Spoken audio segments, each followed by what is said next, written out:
Good morning बच्चों। आज हम कक्षा 9वीं में भूगोल इसके बारे में अध्ययन करेंगे। इसके पहले जो क्लास हुआ था उसमें आपको बताया गया था कि उत्तर पूर्वी पर्वतीय प्रदेश कौन कौन से हैं। तो मैंने नक्शे के माध्यम से आपको समझाया था, है ना। वैसे तो हम अध्याय 2 पढ़ रहे हैं जिसमें भारत एक सामान्य परिचय, उसी का भाग 3 पढ़ेंगे हम लोग, जो आपकी पुस्तक में 2.1.2 दिया हुआ है, ठीक है। और इसका जो शीर्षक है उत्तर का विशाल मैदान। इसके पहले मैं आपको बता देती हूँ कि जब हम उत्तर का पर्वतीय प्रदेश पढ़ रहे थे तो हम भारत का जो उत्तरी भाग है, यहाँ पर जो पर्वतीय प्रदेश है, वहाँ के लोगों का व्यवसाय किस प्रकार से है, वहाँ के लोगों का सामाजिक जीवन किस प्रकार से है, वहाँ के लोगों का राजनीतिक या सामाजिक या धार्मिक, ये किस प्रकार से इनका जीवन व्यतीत होता है, इसके बारे में हमने अध्ययन किया था। और खास करके यहाँ पर उत्तर का पर्वतीय प्रदेश, जिसमें हमने हिमालय पर्वत के बारे में आपको बताया था कि हिमालय पर्वत का निर्माण कैसे हुआ, है ना। हिमालय पर्वत का निर्माण कैसे हुआ इसके बारे में पहले वाले अध्याय में आपको समझाए थे कि पहले आज जहाँ पर हिमालय पर्वत है वहाँ पर पहले टैथिस नाम का महासागर था, और वह टैथिस नामक महासागर का जो वलय था, आंतरिक जो भूचल हुआ उसके कारण से, आंतरिक कंपन के कारण से 2 बड़े बड़े भूखंड आपस में जो टकरा गए और उसके कारण से उसका वलय ऊपर की ओर उठ गया, जिससे हिमालय पर्वत का निर्माण हुआ। और इतना ऊपर उठा कि वहाँ पर बर्फ जमने लगा। इसके पहले वाले कक्षा में आपको बताया थे कि हम जैसे जैसे ऊपर ऊंचाई की ओर उठते हैं वैसे वैसे तापमान कम होता जाता है। तो हिमालय पर्वत का जो ऊंचाई है वो बहुत अधिक है, और बहुत अधिक होने के कारण से वहाँ का तापमान बिल्कुल कम है या नहीं के बराबर है, -डिग्री सेल्सियस से भी कम है। तो उसके कारण से हिमालय पर्वत में हमेशा बर्फ जमा हुआ रहता है। वहाँ के लोगों का जीवन किस प्रकार का है इसके बारे में अध्ययन किए थे हम लोग। अब देखते हैं हम लोग कि उत्तर भारत का विशाल मैदान, ये उत्तर भारत का जो विशाल मैदान है उसका निर्माण किस प्रकार से हुआ। तो विशाल मैदान का निर्माण, आप तो इसके पहले आपने देखा था कि इसमें पर्वतीय प्रदेश है, पर्वतीय प्रदेश में तो पर्वत, हिमालय पर्वत से जो निकलने वाली नदियां हैं, वे नदियों के द्वारा लाए हुए अवसादों से जिस मैदान का निर्माण हुआ वही उत्तर भारत का विशाल मैदान कहलाता है, जो यहाँ पर इसको एक प्रमुख रूप से उपमहाद्वीप का एक बहुत बड़ा भूभाग है ना, जिसमें भारत की 1/3 जनसंख्या निवास करती है। 1/3 का मतलब है 45% जनसंख्या यहीं पर निवास करती है। इस मैदान की सबसे बड़ी विशेषता यह है कि ये मैदान बहुत पूरी तरह से समतल मैदान है, उपजाऊ मैदान है, और यहाँ पर खनिज पदार्थों की प्रफुल्लता पाई जाती है, जिसके कारण से उद्योग धंधे भी विकसित हैं। यहाँ पर आप अधिकांश लोग कृषि पर निर्भर है ना। यहाँ के लोगों का प्रमुख व्यवसाय कृषि है। कृषि क्यों है? क्योंकि यहाँ पर लोगों को सरल होता है काम करना, कि यहाँ पर उपजाऊ भूमि है, सिंचाई के साधन है, कि यहाँ पर अनेक क्षेत्रों से नदियाँ निकली हुई हैं, और नदियों के निकलने के कारण से ये क्षेत्र में साल भर पानी रहता है। साल भर पानी इसलिए रहता है क्योंकि ये नदियाँ हिमालय पर्वत से निकलती हैं। बरसात के दिनों में तो वैसे भी आप देखे होंगे कि नदियों में पानी रहता है, किंतु जैसे ही ग्रीष्म ऋतु आता है नदियों का पानी सूखने लग जाता है। लेकिन यहाँ उत्तर भारत की नदियों की सबसे बड़ी विशेषता यह है कि ये पूरे साल भर इसमें पानी रहता है, क्योंकि ग्रीष्म काल आता है तो हिमालय पर्वत का बर्फ पिघलकर इन नदियों में प्रवाहित होता है, और ये नदियाँ बाढ़ का रूप ले लेती हैं कभी कभी।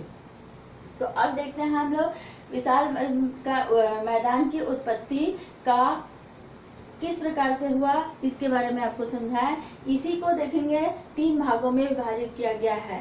मैदान का भौतिक विभाग, जो उत्तर का विशाल मैदान है, विशाल मैदान बोला जाएगा तो यहाँ पर ये भारत के पश्चिमी क्षेत्र से लेकर उत्तर पश्चिमी, और ये उत्तरी भाग, और ये उत्तर पूर्वी भाग तक का जो विशाल मैदान फैला हुआ है, इन लोगों की क्या विशेषता है, इसको कितने भागों में बांटा गया है।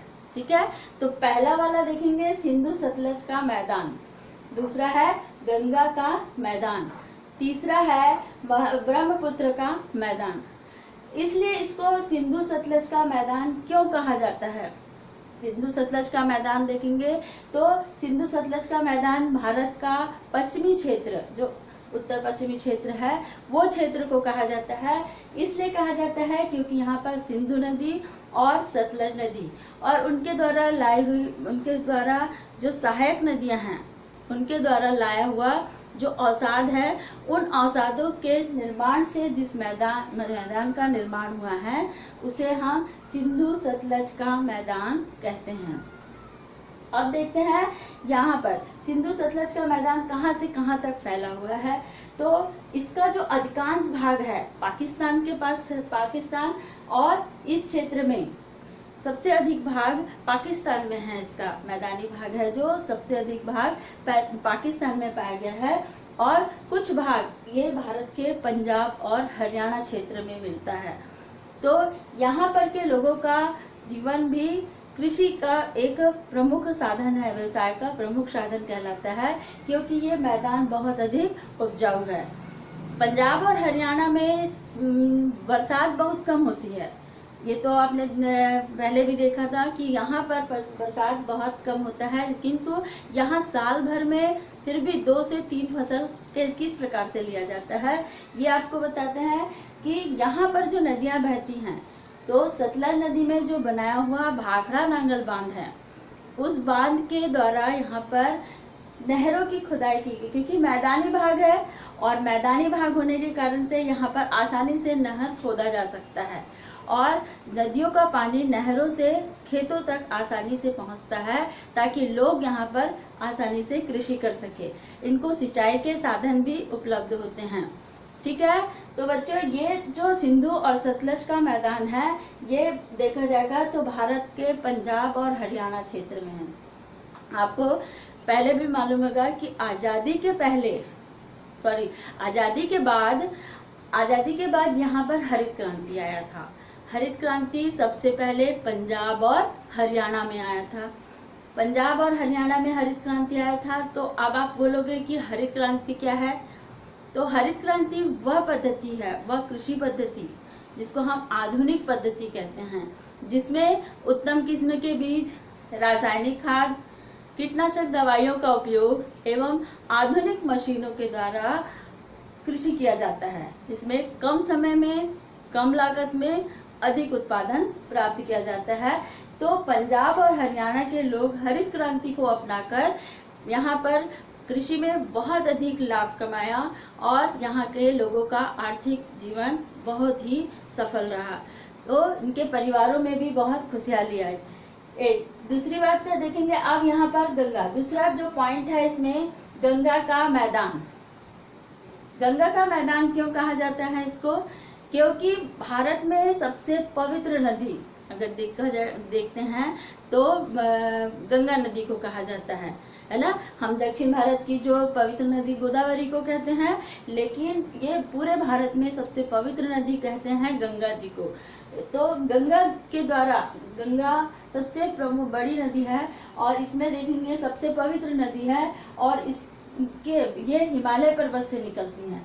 हिमालय पर्वत से निकलकर अनेक क्षेत्रों में बहती हैं और अनेक क्षेत्रों में बहते बहते अपने द्वारा और उसकी जो सहायक नदियां हैं उनके द्वारा, उनकी सहायक नदियां हैं यमुना है, गंडक है और घाघरा है, ये सारी नदियां, कोसी नदी है, ये नदियां अपने द्वारा लाए हुए अवसादों से इन उत्तरी भारत के मैदानी भागों का निर्माण करते हैं।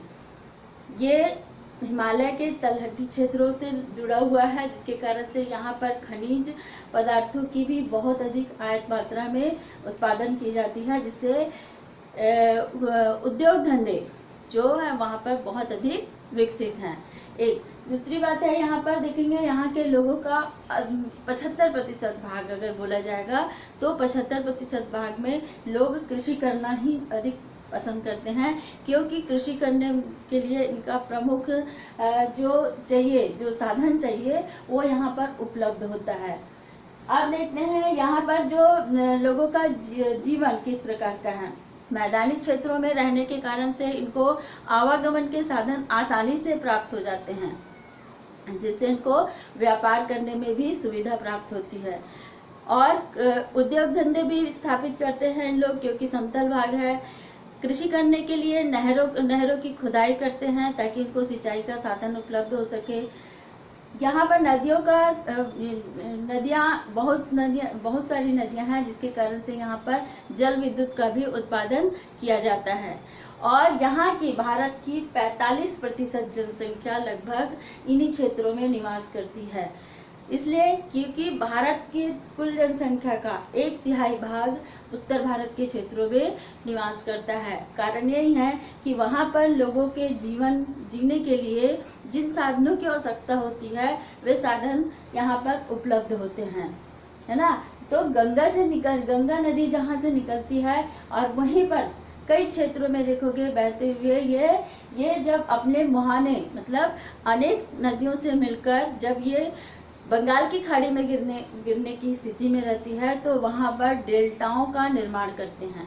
और उसी के बीच में देखोगे कई सारे हैं, जैसे खादर है, बांगर है, गोखुर झील का निर्माण करती है। अब आप बोलोगे गोखुर झील किसे कहते हैं, तो बच्चों गोखुर झील इस प्रकार से होता है, जैसे नदियाँ बहते बहते आती हैं ऐसे। तो ये नदियाँ बहते बहते आई हैं, तो इन क्षेत्रों में झील बन जाता है, झील। इसी को हम गोखुर झील के नाम से जानते हैं, है ना। तो ये गोखुर झील या फिर हम उसको चाप झील भी कहते हैं, कि जो नदियां बहते बहते आती हैं और वहां पर उनका जो अवसाद का जमाव है अधिक हो जाता है। अधिक होने के कारण से नदियों के बहाव से एक अलग भाग में वह नदियों का पानी भर जाता है, वही गोखुर झील या चाप झील का निर्माण करती है। अब देखते हैं, जब गंगा नदी इन क्षेत्रों से कलकत्ता बंगाल की खाड़ी पर जाकर गिरते की स्थिति में थे, तो बांग्लादेश, जो पश्चिम बंगाल या बांग्लादेश के क्षेत्रों में ये बहुत बड़े डेल्टा का निर्माण करती हैं।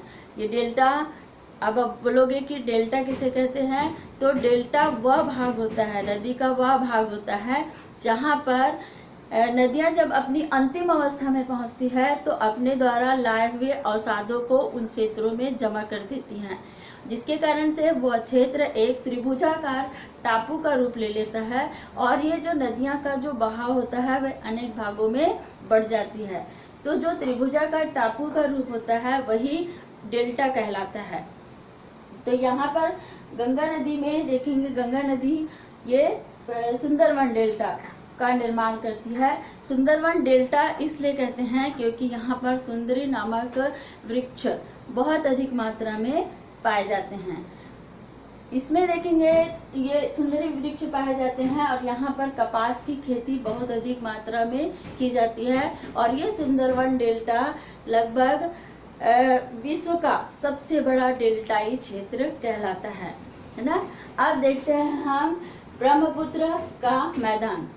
ब्रह्मपुत्र का मैदान इसलिए कहा जाता है क्योंकि ये हिमालय पर्वत से निकलकर ये क्षेत्रों से बहते हुए ये असम वाले क्षेत्रों से बहकर बंगाल की खाड़ी में गिरती है। तो इनके साथ जो नदियां, सहायक नदियां होती हैं, ये अपने द्वारा लाए हुए अवसादों को इन क्षेत्रों में, भारत के पश्चिमी क्षेत्रों में लाकर जमा करती हैं, और जिससे ये ब्रह्मपुत्र नदी का मैदान का निर्माण होता है। यहाँ पर देखेंगे पर्वतीय क्षेत्र होने के कारण से मैदानी भाग उतना अधिक नहीं है, और इसीलिए वहाँ के लोग जब कृषि करते हैं तो पर्वतीय क्षेत्रों को काटकर सीढ़ीनुमा बना लेते हैं, और सीढ़ीनुमा में वह खेती करते हैं, जिसमें प्रमुख रूप से सब्जियों का उत्पादन किया जाता है, फलों का उत्पादन किया जाता है। और यहाँ पर बरसात बहुत अधिक होती है। आपको पता होगा कि असम वाला जो क्षेत्र है, चेरापूंजी मासिमराम वाला क्षेत्र है, जहाँ पर भारत का ही नहीं बल्कि पूरे विश्व का सबसे अधिक बरसात वाला क्षेत्र है, या बारिश यहाँ पर होती है। यहाँ तो ये चीज है। तो यहाँ बारिश क्यों अधिक होती है, ये भी एक सवाल होता है। तो बारिश इसलिए होती है क्योंकि यहाँ पर देखोगे 3 पहाड़ियां हैं। वो 3 पहाड़ियां कौन कौन सी है? गारो, खासी, जैंतिया। 3 पहाड़ी जो कुप्पी नुमा रूप में बने हुए हैं। जब बंगाल की खाड़ी से मानसून आता है तो उन पहाड़ियों में फंसकर उस क्षेत्र में बहुत अधिक वर्षा करता है, जो भारत का सबसे अधिक वर्षा वाला क्षेत्र कहलाता है। इसलिए यहाँ की जलवायु देखेंगे अधिक वर्षा वाली होने के कारण से यहाँ पर चावल का भी उत्पादन अधिकांश मात्रा में किया जाता है। और असम अपने आप में चाय के उत्पादन के लिए बहुत प्रसिद्ध है ना। चाय का जो उत्पादन होता है पूरे भारत में, इसका मतलब भारत के हर एक राज्यों में इसको भेजा जाता है। तो चाय के उत्पादन के लिए असम क्षेत्र है जिसकी महत्वपूर्ण भूमिका कौन निभाते हैं? ब्रह्मपुत्र नदी।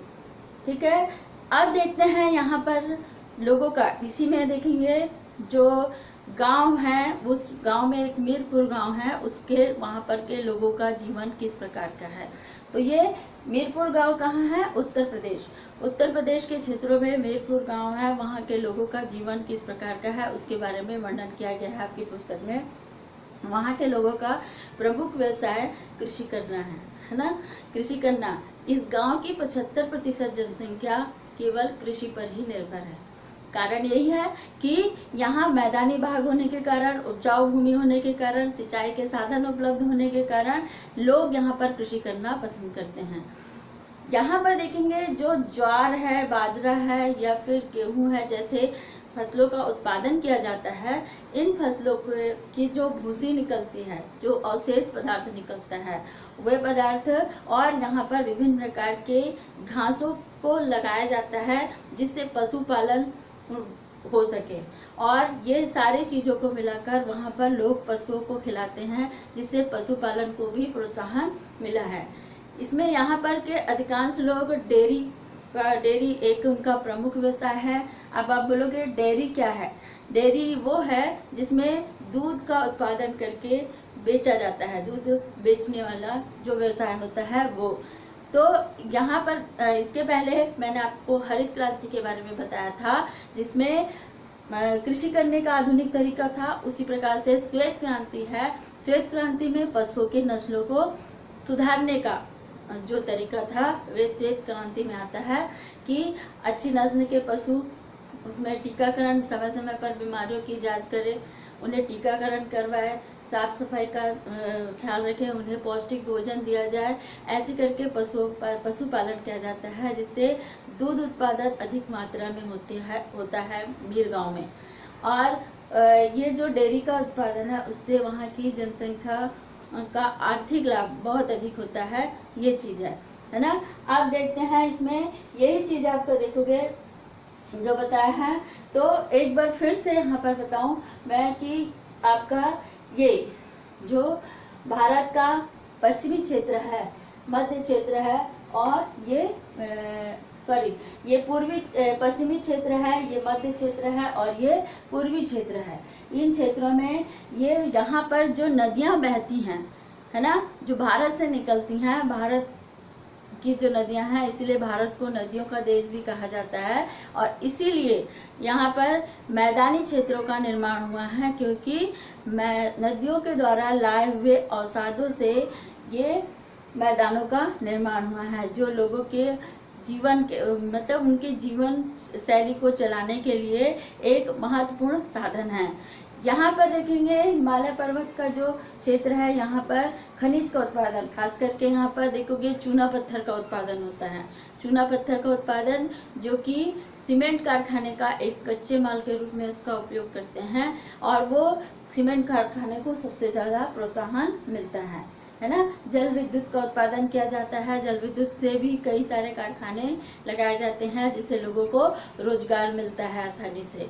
तो बच्चों, आज हमने पढ़ा उत्तर का विशाल मैदान, कि उत्तर भारत में विशाल मैदान का निर्माण किस प्रकार से हुआ है।